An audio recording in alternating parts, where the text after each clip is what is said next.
What do you think of when I say the word emotion? Whether it is joy, excitement, fear, sadness, guilt, to name a few. Emotions can be tricky buggers, especially because they can make you feel things, do things, even when you don't want them to.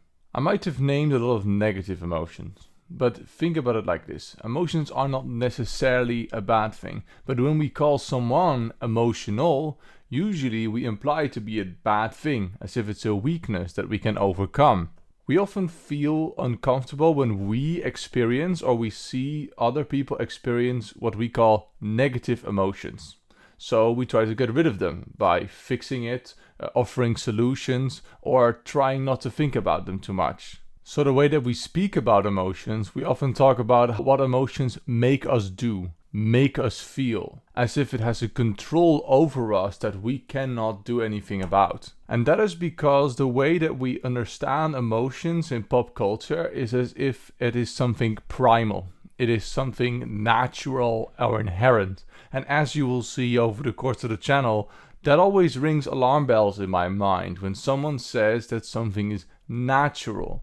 Something being natural gives us great comfort. We want to hold on to this, but it is an illusion usually. It's called the naturalistic fallacy, so a wrong way to think about something, because you cannot prove it. The more that we start to learn about history, the more that we think we know about it. So in our overconfidence to try to explain the world as it is in the current circumstances, we make big claims about the way things are, and that's what they are, natural. But you're going to see many times over the channel lots of the very persistent illusions about natural states that we have are going to be dispelled sooner rather than later.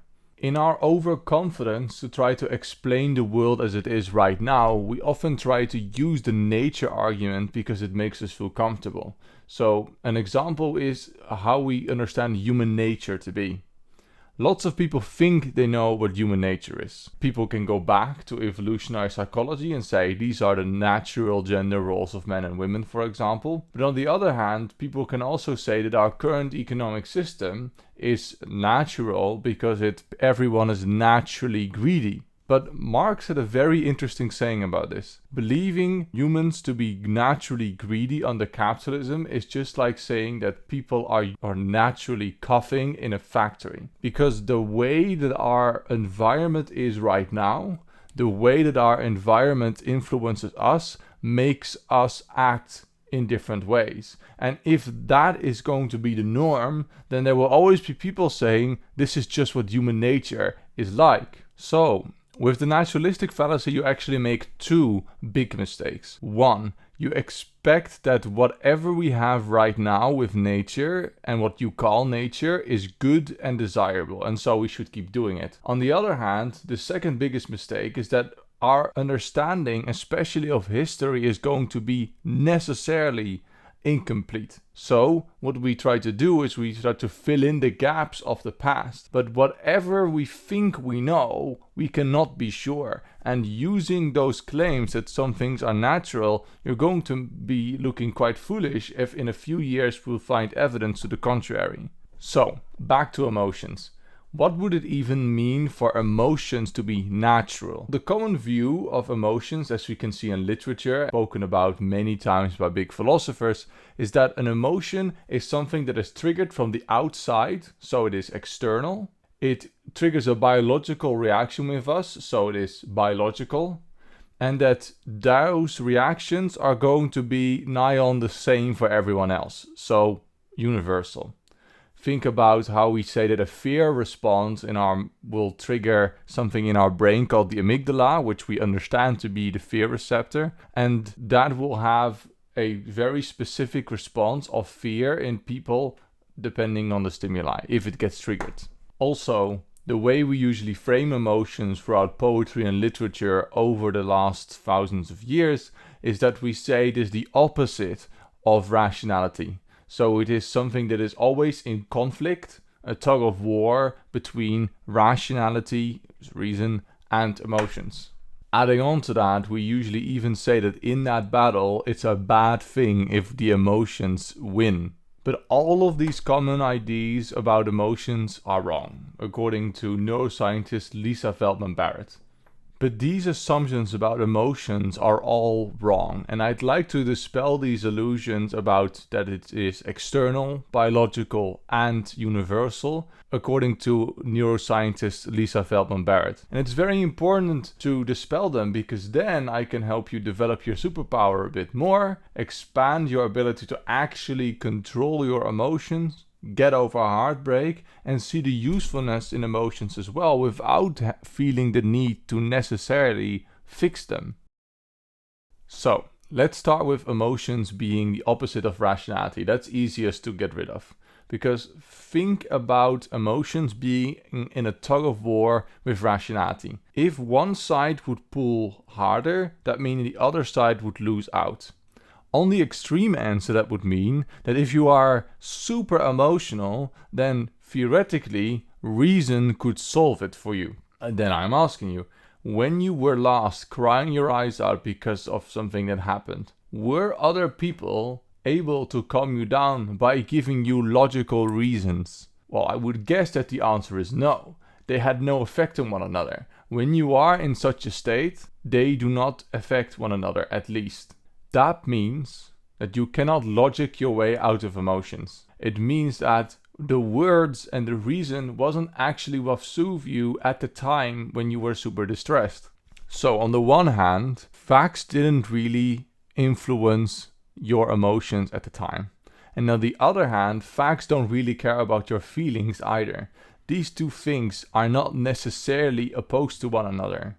And the other three ideas of how we look on emotions are all mostly wrong. The idea of being external, biological, and universal. So let's go over them. What neuroscientists usually do is that they stick electrodes to your face and they try to trigger responses to see what happens in your brain. Then they might see connections between different brain areas and make conclusions about, oh, these things are connected to these things in this person. And then maybe find a way to solve them if they are, for example, very deep-rooted traumas. On the other hand, in this case, to register biological responses, sticking those electrodes to your face and trying to get someone to be angry or fearful, so these emotional reactions happened. So when these emotional reactions happened in different participants, you would expect that once they became angry, that their biological responses, like their heart rate racing when they are angry, was going to be similar in people.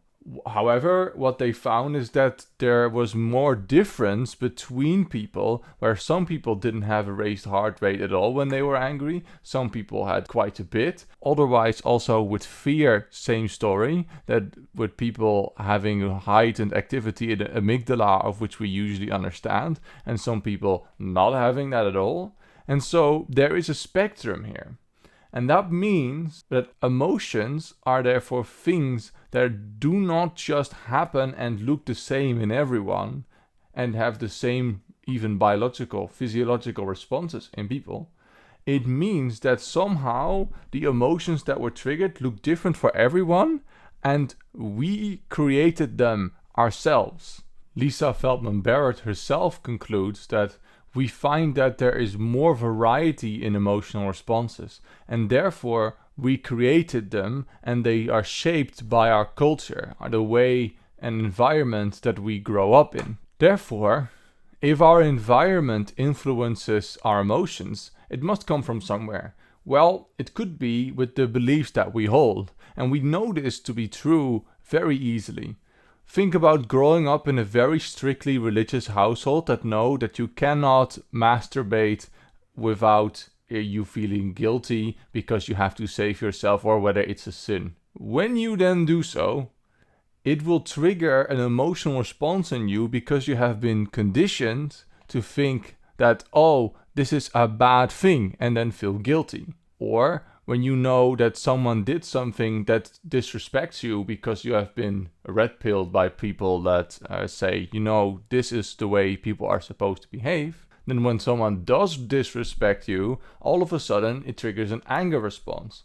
But all of these emotional responses are somehow influenced by the belief that you hold, the environment you grew up in, and did not originate from the heavens and do not look the same in everyone. What emotions then are ultimately are a combination of the physical properties of your body and your flexible brain trying to wire connections to make sense and elicit responses that it wants. And it is actually very important that you understand this difference in the way that we look at emotions, because it has very real-world effects in the way that we treat other people as well. For example, the belief was often that women are just inherently more emotional. That means what we've seen in medical studies is that when women would come to doctors saying, hey, I've got shortness of breath and anxiety, they would more often be diagnosed with, well, it's not that big of a deal, you're just being emotional and overreacting, and be sent home. However, for men of the same age category, when they said, oh, I've got shortness of breath and tightness of the chest, all of a sudden they would be, with the same symptoms, be more likely to be diagnosed with heart failure or the precursors to heart failure, and then do receive the surgery needed in order to prevent the heart attacks from happening. And you see the results in that women over 65 have higher rates of preventable heart failures than men do. Another example was that the belief that black people had a higher pain tolerance because of a different property of the skin led to very different medical outcomes, like more invasive or painful surgeries on them without anesthetic, leading to systemically to a bigger distrust of the medical system. So now those myths are gone, maybe your mind is a bit open and you realize that then if they do not have as much control over us and they are influenced by our beliefs, then maybe we can control them a bit more.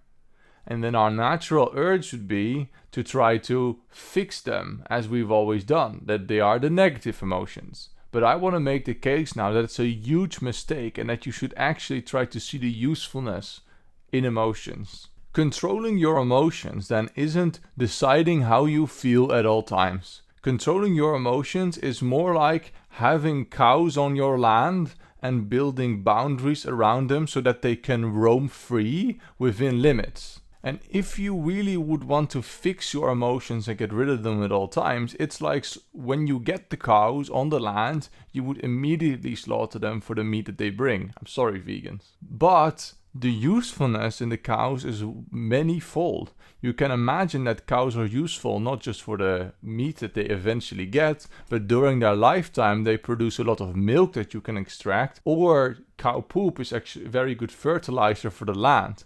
So the emotions as well are very useful if you do not immediately try to get rid of them.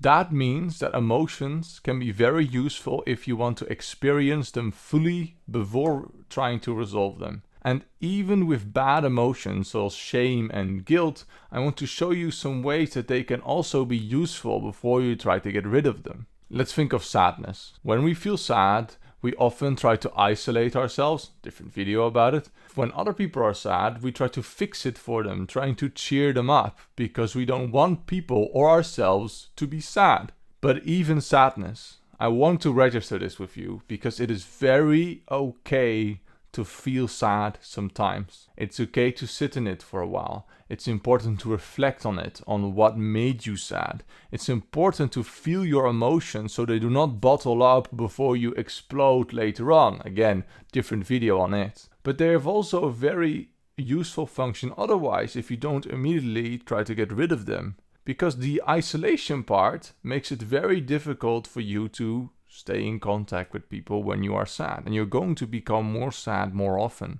But when we are sad, we indeed are weak in a way, because we are vulnerable.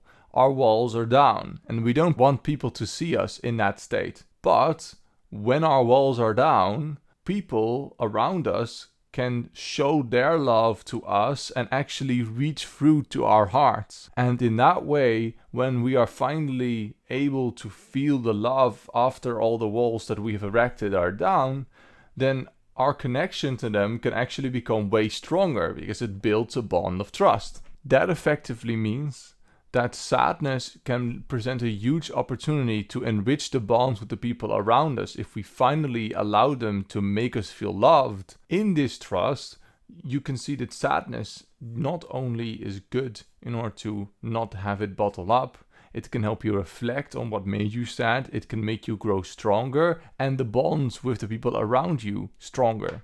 Let's go talk about guilt then. Guilt is a hungering feeling inside of that we want to get rid of. We want to resolve it, and therefore we can actually find ways to weaponize it for good outcomes. Manipulating others in some ways can also be called guilt tripping, is that you try to make them feel guilty to do whatever you want them to do. But that's a bit unethical. Doing it for yourself, however, can be very useful. And this usefulness is something that the powers that be have known for centuries. Guilt has been a huge part of Catholicism for centuries. It is the idea that all men and women are sinners and that we need to atone for our sins by praying and doing good, making up for it. That also means that guilt needs to be defined first. And like we said, defining guilt could be something that can be programmed into you because it is the beliefs that you hold. So from a very young age, the church would give you commandments. It would give you things that are lessons that are good and things that are bad. It needs to program into you a moral code of things that are acceptable and not acceptable. And guilt would then come in when your mind had recognized that it has done something against the rules that they think is acceptable. This kind of guilt weaponizing has been used, for example, by the clergy in medieval times in order to sell people their spot in the kingdom of heaven after they passed on. So lots of money would be spent by people securing their future place in the kingdom of heaven for the right price, of course. That's also a huge part of the way that we look at guilt in the times nowadays, is that we think that we should be paying for it, not just literally like paying your place in the kingdom of heaven, but we feel the need to compensate it some way. But that can sometimes lead to good outcomes. Think about the guilt that you feel about eating the extra cookie can motivate you to start doing a workout. Or think about forgetting about your anniversary could lead you to take someone to a more expensive dinner or fancy dinner to make up for it. Not only then can emotions influence the way that we act, it also works the other way around, that our actions can influence the emotions that we feel.